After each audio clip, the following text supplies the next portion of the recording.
So you got the streetcar project going, and this has been a long-time goal of yours. Do you like where you're at right now? And are you meeting the goals and the expectations you wanted for city workers to work on this project? Let me answer that question first. Yes, we are. We're very pleased with the participation, the local participation, and we're pleased with the progress that it's making. And we know that when this opens, that the debate's going to change, and it's going to be how do we get this extended to our neighborhood? Because that's been the experience around the nation. Is there's controversy before it begins. But then once it's up and running, then people say, wow, this really has helped. And I can tell you, already I've had real estate people coming up to me telling me that they're seeing increased demand for pieces of property along the route. So part of our goal here was economic development, and I think you're already starting to see signs that that's going to be beneficial to us. Where would you like to see this expand to? Well, there's some natural corridors.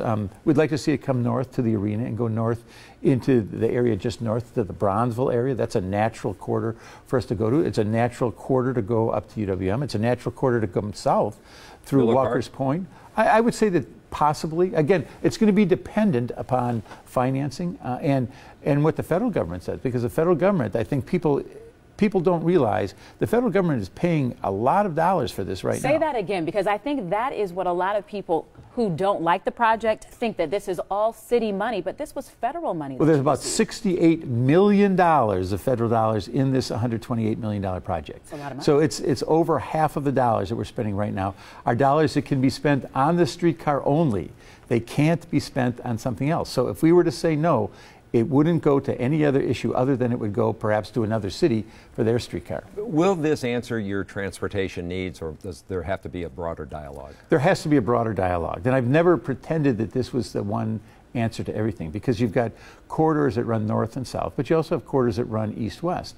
And what I want to do, though, is I want to make sure that people understand that in a growing economy, fixed transit is part of the equation, because any growing city in North America right now, whether it's in the United States or Canada, has some fixed transit as part of their transportation arsenal, and that's what we want to do. But of course we're focusing on freeways, of course we're focusing on bus rapid transit and city streets. If you look around the city, we're improving the city streets as well, and that's a priority for people. Nobody likes those potholes. I don't like those potholes, you don't like those potholes, nobody likes the potholes. But how does transportation fit into as the city continues to grow? And when you hear companies like Pfizer looking potentially at downtown, is that part of the equation for them? I think it is. I think that the accessibility to downtown is important, and I think we have that right now, both with freeways, with bus routes, with bicycles. You see the bubbler bicycles in the heart of the city, and that's something that's growing nationally. It's growing here as well. So I think it's all about choices and giving people choices,